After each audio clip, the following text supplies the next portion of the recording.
फांसी दो, फांसी दो, दहेज लोभियों को फांसी दो, फांसी दो, दहेज लोभियों को फांसी दो, फांसी दो, दहेज लोभियों की नहीं चलेगी, नहीं चलेगी, नहीं चलेगी। किसी ने क्या खूब लिखा है कि बेटी वो धन है कि जिसके पास रहे वो हमेशा धनवान रहता है।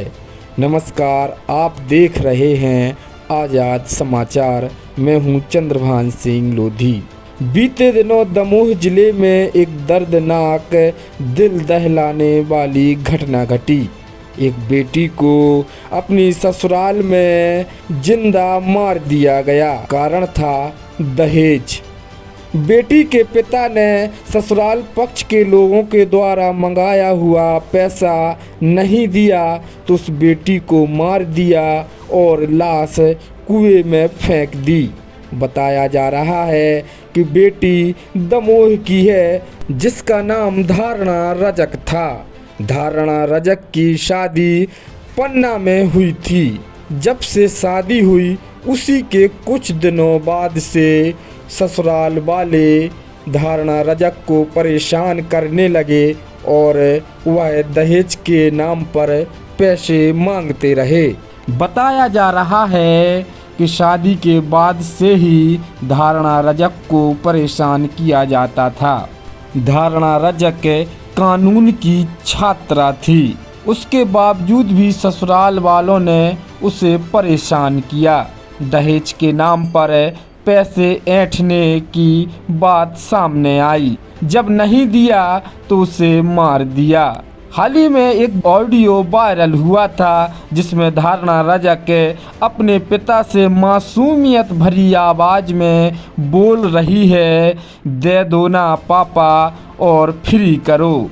उसके बाद तो हम कमाने लगेंगे, हमारी नौकरी लग जाएगी, फिर आपसे पैसा नहीं मांगेंगे। लेकिन दहेज के लोभियों ने आज एक बेटी को बलि चढ़ा दिया। इस घटना से पन्ना ही नहीं, दमोह ही नहीं, पूरा मध्य प्रदेश शर्मसार हुआ। इसी घटना के विरोध में लोगों ने, महिलाओं ने और लड़कियों ने बाबा साहेब अम्बेडकर मूर्ति के सामने विरोध प्रदर्शन किया। हमारे दमोह की बेटी, हमारे देश की बेटी, हमारे दमोह की बेटी जो इतनी गुणवान थी, उसने हमारे दमोह को ना सिर्फ दमोह में, ना सिर्फ अपने क्या कहते हैं एमपी में, बाकी बहुत सारी एमपी में, पूरे एमपी में उसने अपने दमोह को जो है इतना योगदान दिया और आज उसके साथ इतना गलत हुआ है। और जो कि उसके साथ दहेज प्रथा का जो हमारे समाज में जो अभी तक नहीं मिट पा रहा है, हम लोग कितने भी कोशिश कर रहे हैं, तो हम लोग एक मुहिम चला रहे हैं ताकि हमारी धारणा को इंसाफ मिल सके। हमारी धारणा, हमारी बेटी को, हमारी बहन को, हमारे दोस्त को इंसाफ मिल सके। और मैं चाहूँगी कि प्रशासन कुछ कदम उठाए, कुछ बहुत बड़े कदम उठाए जिससे किसी दूसरी बेटी के साथ ये घटना ना घटित हो, किसी दूसरे घर को, किसी परिवार को इतना बड़ा दुख ना झेलना पड़े।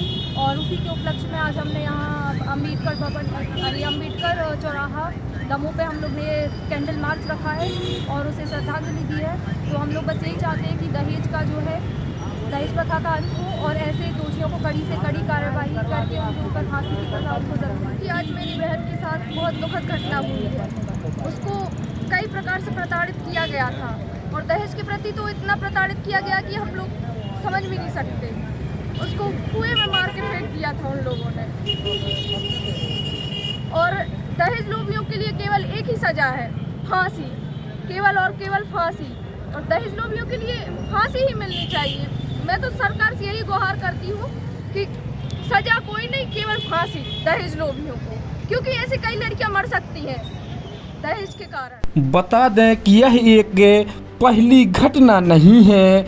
ऐसी हजारों लाखों घटनाएं हैं जो कुछ दब जाती हैं तो कुछ उछल जाती हैं। देश भर में ऐसी लाखों लड़कियां, लाखों महिलाएं मर जाती हैं दहेज ना देने के कारण। लेकिन फिर भी ये समाज के ढकोसले नियम, ये रूढ़िवादी नियम और समाज के ठेकेदार मौन रहते हैं। सवाल तो समाज के उन ठेकेदारों पर भी बनता है जिन्होंने ये कभी नियम बनाए होंगे कि ये दहेज सिर्फ बेटियों को ही क्यों देना पड़ता है, लड़कों को क्यों नहीं। आखिर ये नियम क्या सोच कर बनाए होंगे, ये तो सवाल है।